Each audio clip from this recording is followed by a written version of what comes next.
얼마 전 남북통신선 복원에 이어서 정부 여당이 광복절 직후 종전선언 결의안 표결을 시도할 것이라는 소식이 전해졌습니다.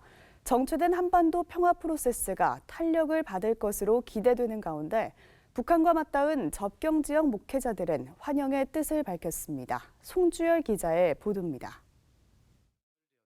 지난 27일 정전협정 기념일에 맞춰 남북한이 통신선 복원을 알리면서 교착 상태에 빠졌던 한반도 평화의 시계가 다시 움직이기 시작했습니다.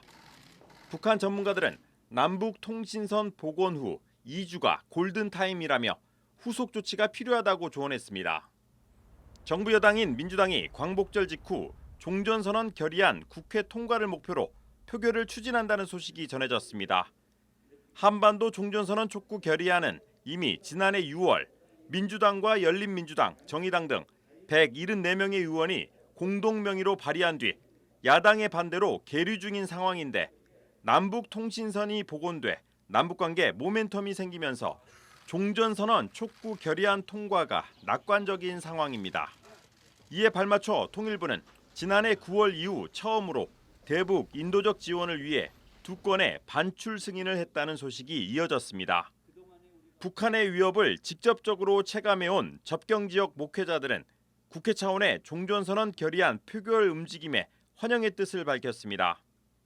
여기 철원과 같이 접경 지역 마을에 사는 사람들은 전쟁의 위협을 항시 느끼고 살기에 이 종전선언을 결의한다는 것은 참으로 복음과 같이 기쁜 소식입니다.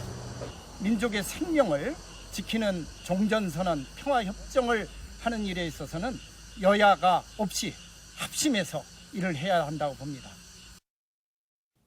일제강점기 기념비적 독립운동 역사를 간직함과 동시에 한국전쟁 당시 북한 인민군이 주둔해 미 공군으로부터 폭격을 당한 철원 제1감리교회는 종전선언이야말로 완전한 독립으로 가는 첫걸음이라고 믿습니다. 철원 제1감리교회 이상욱 목사는 종전선언 결의안은 정쟁의 대상이 돼서는 안 된다는 뼈있는 말도 덧붙였습니다.